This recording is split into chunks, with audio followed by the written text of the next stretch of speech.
Hi, my name is Stephanie Fisher, and thank you for joining me to learn why public policy is important to the rare disease community and how you can take action.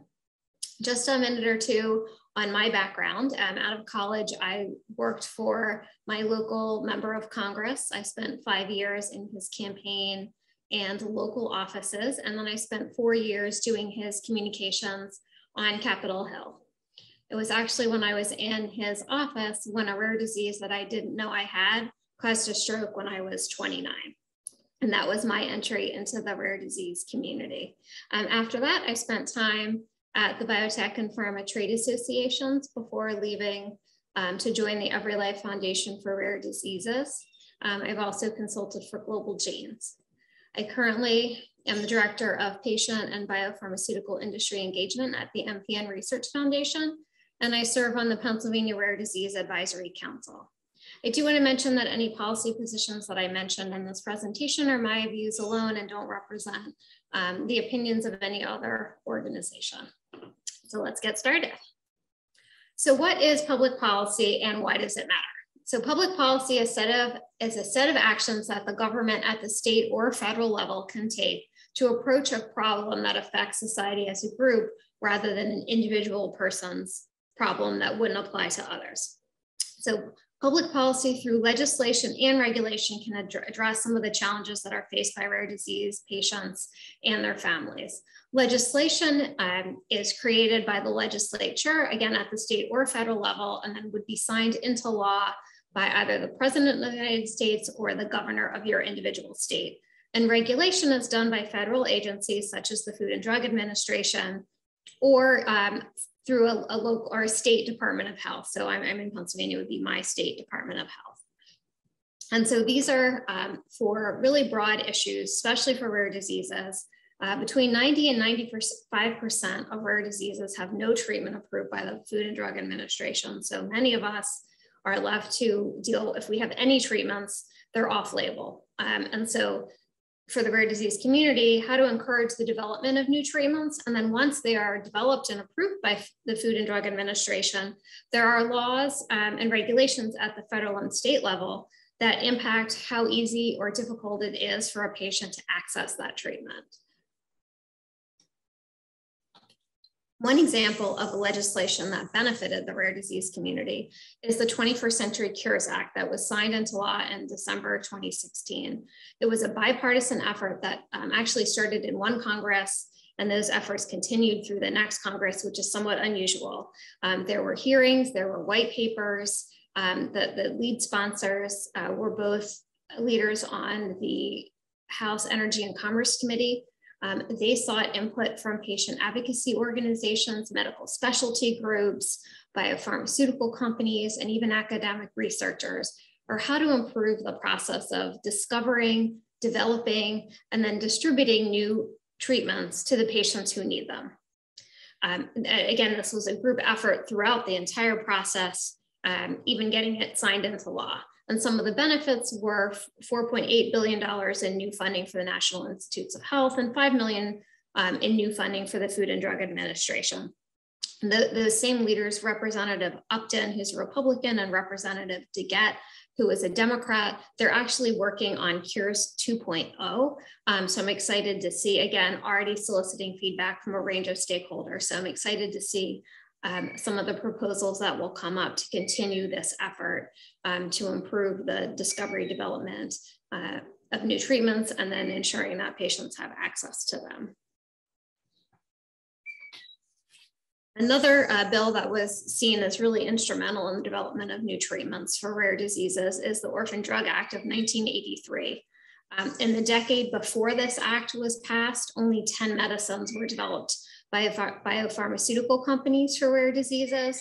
Since then, more than 3,500 potential treatments were designated as orphan drugs, and more than 500 therapies for rare diseases have been approved by FDA. So this has been seen as an overwhelming success. However, one of the key benefits to encourage companies to do the research necessary to develop a new treatment for rare diseases is called the Orphan Drug Tax Credit. And it covers 50% of the qualified clinical testing expenses.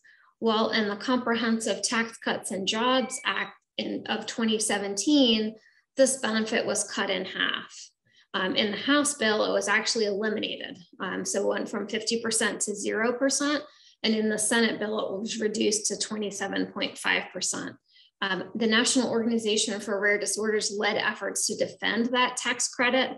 And so when the House and Senate bill were in the conference committee before the final version was crafted and sent to the House and the Senate for consideration, NORD was able to work with members of Congress, and through many action alerts that involved, I know I called my senators, but advocates across the country contacting their elected officials to ask them to save this tax credit as a key incentive for the development of new treatments.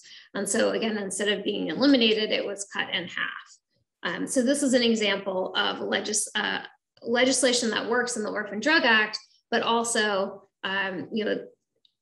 halving that incentive in the Tax Cuts and Jobs Act. So this is an example of legislation that's negative, where rare disease advocates need to go on the defensive to preserve something that we think is working for us and the community.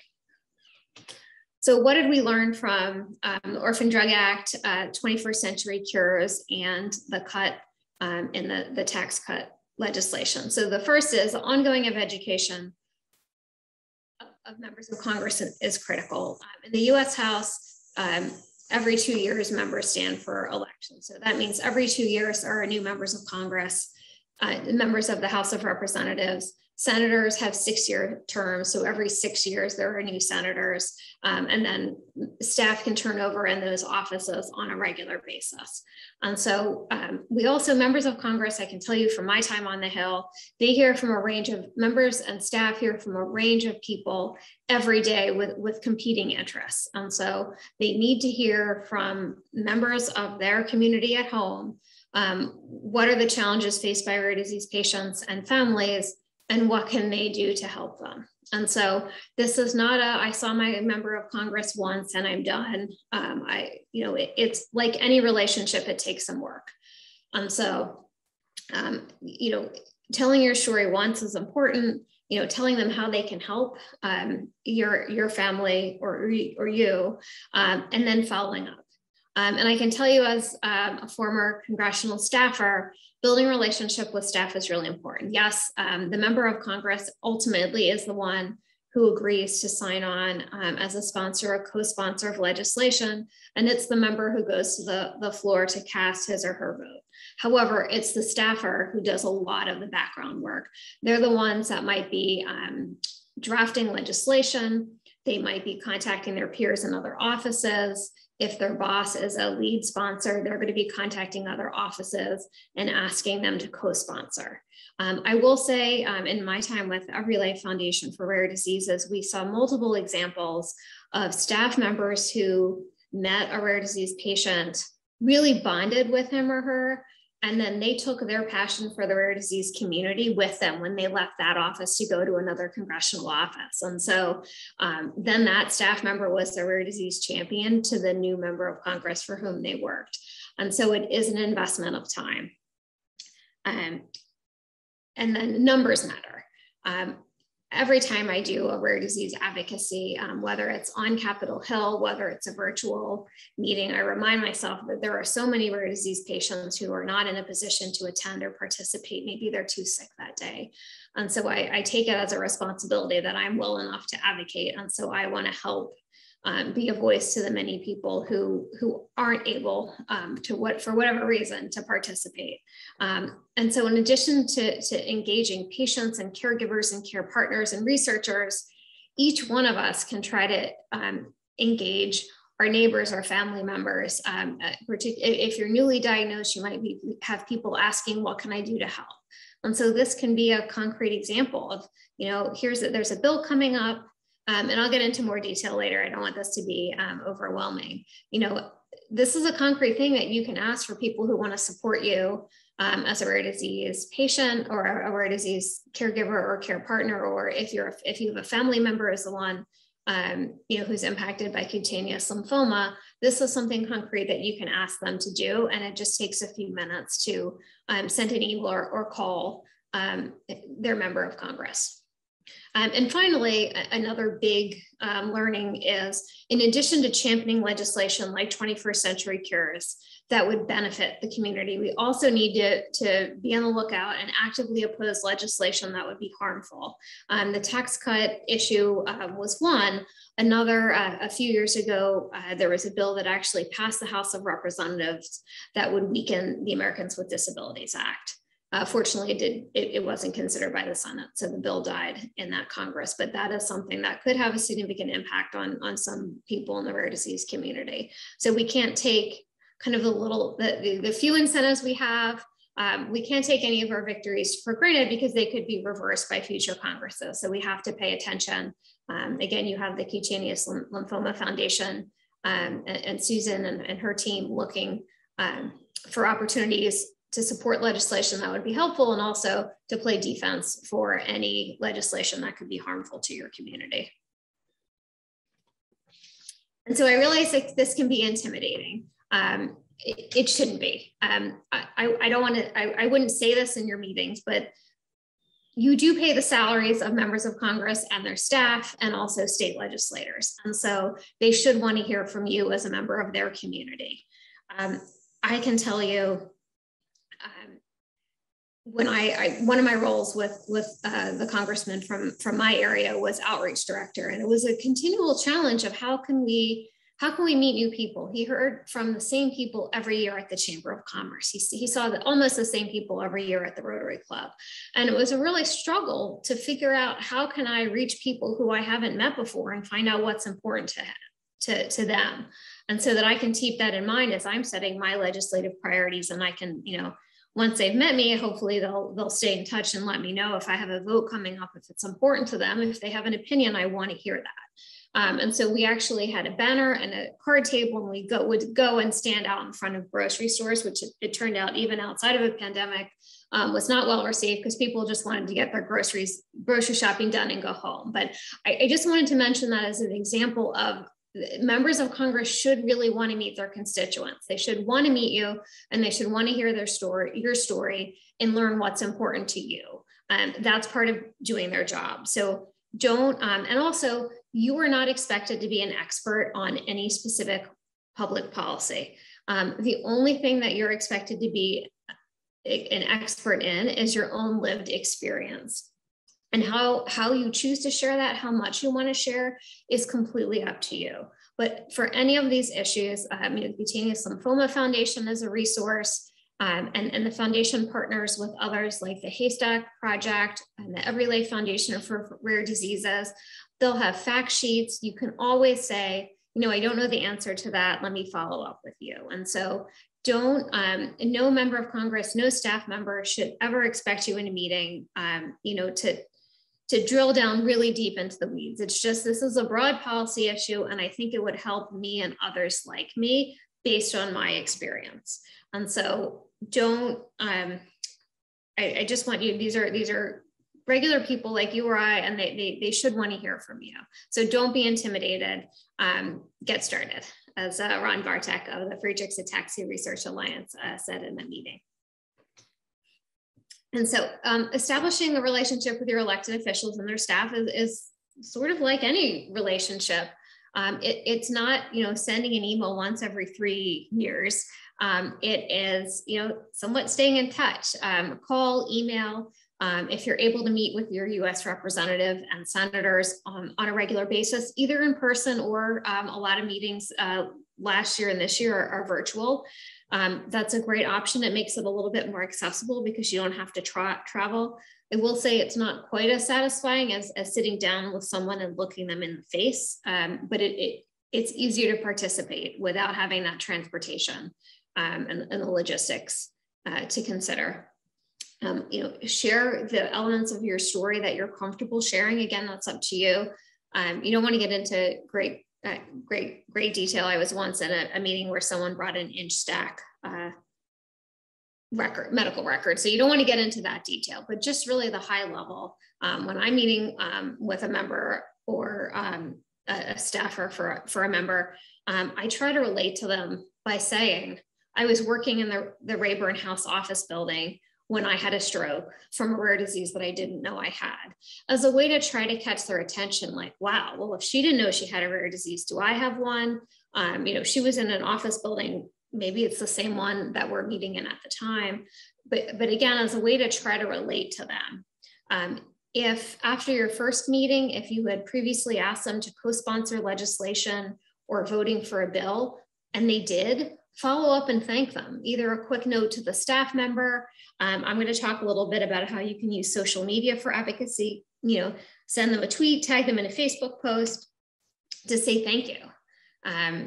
If they have a town hall, now it might be a virtual town hall, attend. And if you're comfortable, ask a question or, go up afterwards, remind the member of Congress that you met, or if you met with our staff member, say, really appreciate that, your staff member took time when I was in DC to advocate during Rare Disease Week on Capitol Hill, or whatever coalition you might have been with on the Hill. Again, just building the relationship. And again, this may seem intimidating, but there are rare disease organizations, in addition to the Cutaneous Lymphoma Foundation, that can help you with this. So the first is the Rare Disease Legislative Advocates, which is a program of the EveryLife Foundation for Rare Diseases. EveryLife is focused on making sure that patients and caregivers, care partners are empowered to speak directly to legislators and regulators. All of their events and resources are free, so there's never a cost to attend a webinar or event. They even provide travel stipends for events such as Rare Disease Week on Capitol Hill, when it's held in person, not virtually, to try to help enable advocates from across the country to come in person. They have an online advocacy center. They have a range of other resources. They have a monthly webinar where any individual or organization can talk about a bill that they think would benefit the rare disease community.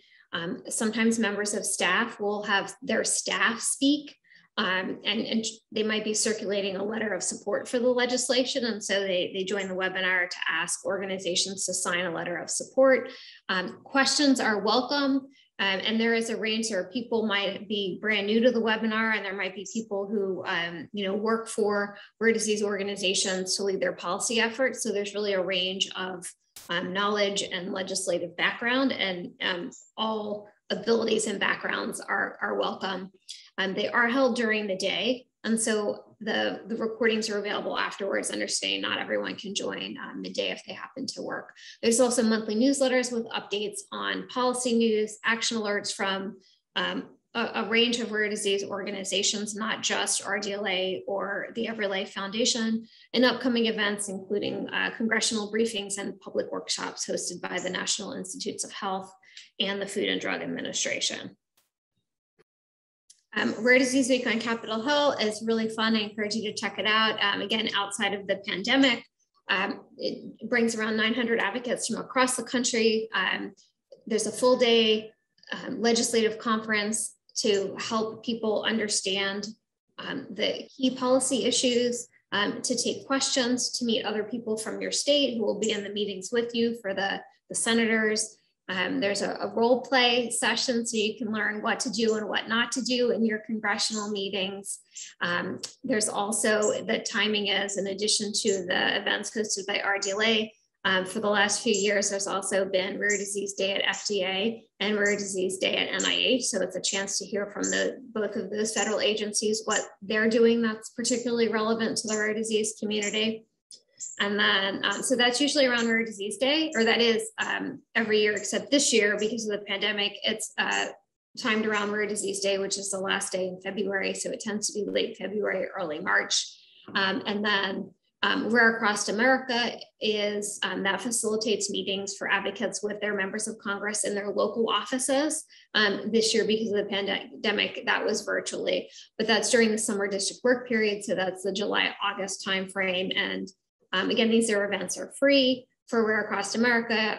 There's also, there's a training webinar. And one of the things that I really appreciated RDLA is each individual advocate decides what issues to talk about and what position they take on them. And so even if you get a travel stipend, you're not required to talk about any specific issue or take a position on it. Because even if you and I are advocating, we live with the same disease, your priority might be different than mine based on a lot of factors. And so you don't, you'll have the opportunity to learn about some legislation that, like 21st Century Cures, that might have an impact on multiple rare diseases, but the decision of what to talk about in your meetings with members of Congress and their staff is completely up to you. RDLA helped with the creation of a bipartisan and bicameral rare disease congressional caucus. There are quarterly briefings to educate members of Congress and staff on issues of importance to the rare disease community. They are in person and also available by webinar. Because of the pandemic, they're only by webinar by now, but at some point, hopefully we'll go back to having both options. The Rare Voice Awards are usually held in November or December, and they recognize advocates making a difference at the state and federal level, state legislators and congressional aides making a difference in DC and state capitals. And then a newer program is called Young Adult Representatives of RDLA. That is for rare disease advocates ages 16 to 30, whether it can be a patient, the sibling of a patient, the son or daughter of a patient. It doesn't have to be a patient, anyone impacted by rare diseases. And so this is a chance to, they have a series of educational tools and also networking and learning from each other. And so if you are in that age range, or if you have a loved one in that age range, I encourage you to check that out. I did want to mention for Rare Cross America, in my experience, it can be easier to catch the attention of a member of Congress when they're home in their district office. When they're in DC, you'll hear the offices are really loud, a little bit chaotic sometimes. There are bells ringing, and in that case, the member of Congress has to stop whatever he or she is doing and rush to the Capitol to place a vote. And so you don't have that in the district office, and the same members serve on different committees and subcommittees, and there are hearings and they might run long, especially if they're interrupted by votes. And so it can be difficult to get the attention and keep the attention of a member in DC because of all of their competing obligations and responsibilities. And it tends to be, at least for the member for whom I worked, it was a little bit more laid back in the district. And also it's an opportunity to really hit home the fact that you are you're from the local community, you are their neighbor. And it just brings that home, because in DC, a member of Congress should primarily want to hear from his or her constituents, but you also have lobbyists from different organizations coming in to see them, who may represent people in the district, but the lobbyist, him or herself, isn't from the district. And so meeting the member in their district just really hits home that you're a neighbor and that they should want to hear from you. Another organization, which I mentioned before, for the helping to save complete elimination of the orphan drug tax credit, is the National Organization for Rare Disorders. They have a really robust public policy team. They're focused, they have a really close relationship with the Food and Drug Administration. They're focused on advancing translational research. They also work closely with NIH and advocate for sufficient resources for both NIH and FDA, strengthening the drug development process, and then helping to ensure that once new medicines are approved by the FDA, that patients can access them. They have action alerts to encourage advocates to email or call Congress, and through the Rare Action Network, that focuses on policy issues at the state level. So they also have action alerts on state issues. I recently got one, I think it was on step therapy, which in some cases an insurance company might require you to try medicines and then that don't work for you, and keep trying different medicines before allowing you to access the treatment that your doctor actually prescribed for you based on your individual case. And so there is legislation, I believe there's legislation at the federal level, but since there's not currently a federal policy, there's also issues, there are also bills in different states. And so this is a great way. It's free to sign up to hear what's going on in your state that might be of interest to you. Outside of the pandemic, NORD also helps coordinate Rare Disease Day events at state capitals. During the pandemic, over the summer, we had a virtual meet and greet. I live in Pennsylvania, so that was a chance to meet a few new folks and check in with rare disease patients who I know already, but hadn't seen since there aren't in-person events. And so it's just a great way to learn some of the key rare disease issues within your state and to make some connections in the rare disease community, again, at no cost. NORD is also leading the effort for something called Rare Disease Advisory Councils. And those are created, the last time I checked, there were 21 councils that had been created in different states. And then there is legislation pending in a handful of other states across the country. And so they may vary. In some states, they are based in universities. In Pennsylvania, where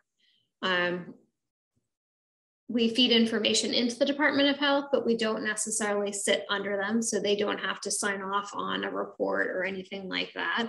And so it really varies by state, but it's the opportunity to present and provide the rare disease community insight and impact to decision makers in the Pennsylvania State House and State Senate, Department of Health, the Insurance Commission.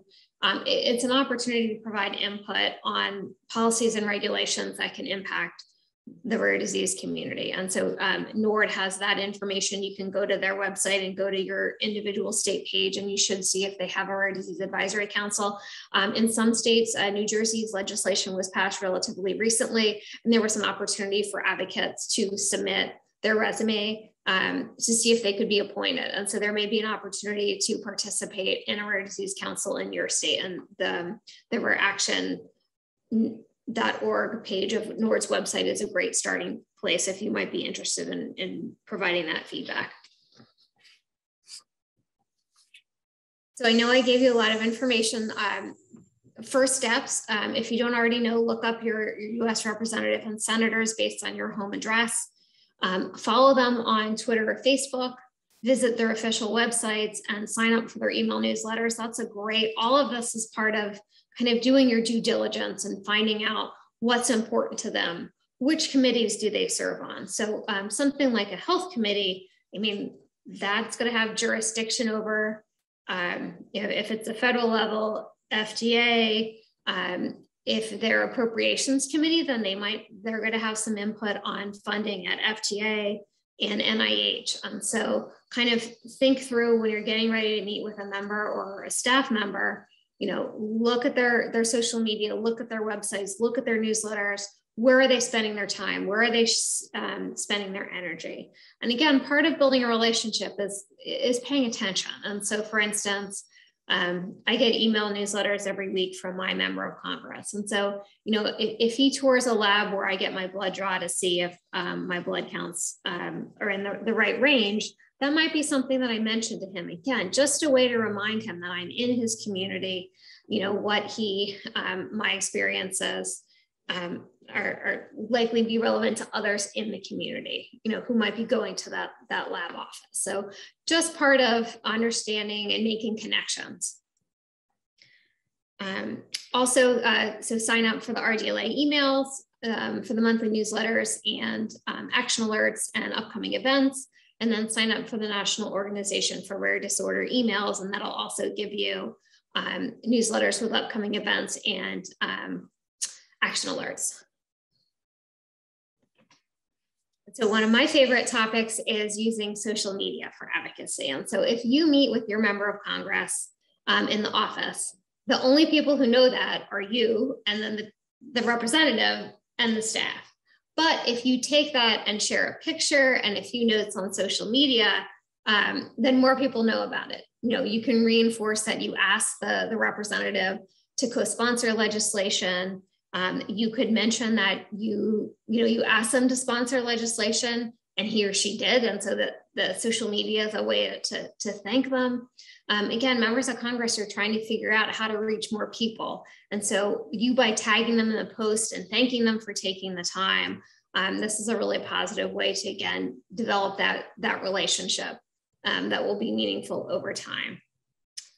Retweeting action alerts from organizations can be really helpful. The organizations have so many followers, but if each of those followers retweets, they're really going to exponentially grow the number of people who see the action alert and then hopefully actually take action to call their member of Congress or email their member of Congress to ask them to support the specific bill. And so I encourage you to follow the Cutaneous Lymphoma Foundation on the different social media platforms and help amplify their voice, particularly when it comes to action alerts.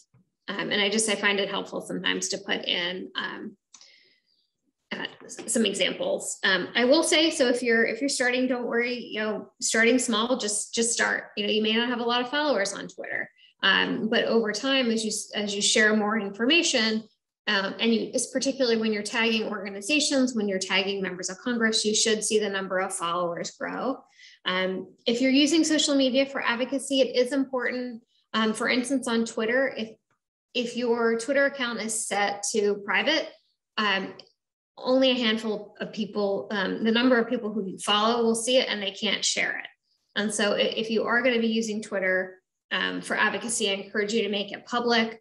If you have some tweets that you don't want more people to see, I would encourage you to create a separate account for advocacy and rare disease information. That was actually a tip from two young women who advocated for 21st Century Cures when they were still in high school.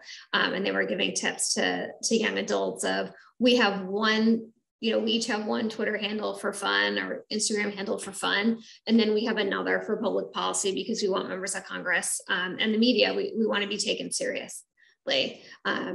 And so just something to think about in order for more people to see your content and share your content, which again is really important when it comes to action alerts. You can also increase the number of people by sharing them on Facebook and LinkedIn. For this example, this is for 21st Century Cures, the Every Foundation, Global Genes, and National Organization for Rare Disorders partnered for a day of action. Congress was going to adjourn in December, and it was already mid-November. There was a Thanksgiving break coming up, and there were concerns that it wouldn't get done, in which case it would have to start from the beginning, so we were all pushing to get it done. So there was a joint day of action. I just wanted to point out 148 people shared this action alert. And so those posts reached so many more people than NORD, Global Genes, and Every Life could have reached by themselves. And I should add, I also find it more compelling if someone shares an action alert with a few sentences on why it's important to them. It's going to be a lot more compelling. I think sharing it is great, but it's going to be most likely you're going to spur more people to actually take action if you can explain why is this important to you as a patient, as a caregiver, a care partner, a sibling, or the daughter or son of a patient, to make it personal and then spur action on the people who follow you. And on Facebook, another thought is to make sure that if you're going to do advocacy, you don't need to have all of your posts set to public, but any post for an action alert should be set to public so that people can easily share it to help you reach even more people. I mentioned this earlier, social media can be great to encourage your legislators to support or oppose specific legislation and then thank them when they do. When you're meeting with a legislator, either in person or virtually, but I think a lot of us are tired of screenshots of a Zoom screen, but we do what we can, to ask for their permission to take a picture and then share it on social media. So the picture on the left is that's me and another rare disease patient advocate meeting with our Congressman Brian Fitzpatrick. And so you'll see I tagged him, which means his office will get a notification, and thanked him for his leadership on two specific bills. And also he's a member of the Rare Disease Congressional Caucus. So I took the chance to thank him for that. And then on the right is an example. Susan is going to talk about some of the policy priorities for the Cutaneous Lymphoma Foundation and some of the initiatives that they joined with other organizations, and the Haystack Project is one of those. And so Haystack shared a press release and tagged the two members as a way to thank them, recognize their leadership, all again, part of building a meaningful relationship with these offices. I've talked mainly about Twitter, Facebook, and LinkedIn. I haven't talked about Instagram as much because you can't include a hyperlink. And for an action alert, you want to make it as easy as possible for people to click here, modify a quick email, or click here and get a phone script to call your member of Congress and leave a message. And that's not possible in Instagram. I don't want to say don't use the platform. If you happen to be active on Instagram and you have a lot of followers, it can still be worthwhile to share some information. And again, why is a specific issue important to you? What was your experience that led you to say, you know what, this needs to be fixed, and this is the policy option. We did a lot of that for 21st Century Cures. There's an example on the left from the Klippel-Feil Syndrome Foundation. There was also an effort at a Global Genes conference. We all had signs, why we want 21st Century Cures. And so that was a meaningful visual that could be shared on Instagram, but I just tend to think this is something to kind of supplement your efforts. But again, it's all about picking what's the right platform for a specific message. Where do you have followers? It's whatever you are comfortable with. So for the first step to use social media for advocacy, find and follow your senators on Twitter, your representatives on Twitter, your state legislators on Twitter. I don't have a link for that because it would be different for each of the 50 states. But I encourage you to do that again, just as part of figuring out what's important to them, where are they spending their time, where are they spending their energy, and then you can use that information, work it into a conversation when you're meeting with them in their offices or virtually through Zoom for as long as that lasts. RDLA has a blog post on using social media to engage policymakers, and then follow the Cutaneous Lymphoma Foundation on different social media channels, particularly Facebook, so that when they have an action alert, you'll see it. And then I would encourage you to consider sharing it with a personal note about why it's important to you, making sure your settings are public so that people who are in your who follow you, family and friends, will understand why it's important and hopefully take action. A few other resources are free from Global Genes. There are toolkits on building relationships with your representatives, bringing rare disease to Capitol Hill and advocating for your cause. Speak Easy, a guide to public speaking. This is not specifically for rare disease advocacy, but it has tips on media outreach, crafting an elevator speech, which can be really helpful in advocacy. You'll find, depending on when you have a meeting with member of Congress or staff, oftentimes it's a pretty limited period of time.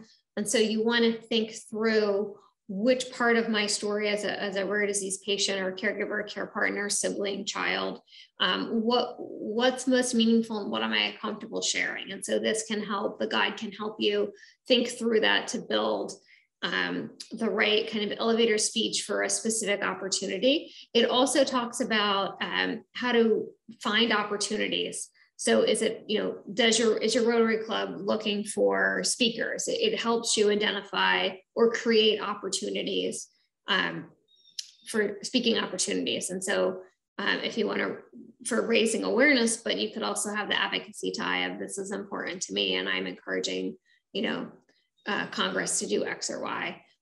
Similarly, using storytelling to raise awareness of your rare disease is not specific to advocacy, but it can also help you craft what you want to say about your experience as a patient or loved one of a patient to help in either raising awareness or in your advocacy efforts.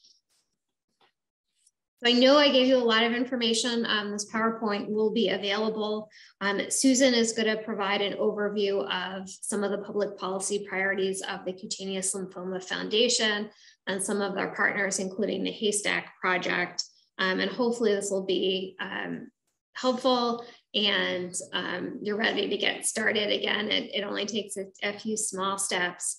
And your elected officials should be glad to hear from you, learn your story, and want to help. And this is also a good time to mention, rare diseases are nonpartisan. They impact people of any political leanings. They don't discriminate that way. You know, if you're meeting with an elected official who you didn't vote for, just don't say it. I have been in meetings where people were surprised that we're expecting somebody to oppose their key policy priority. And when we got to the office, the staff member said, "I'm so glad you're here.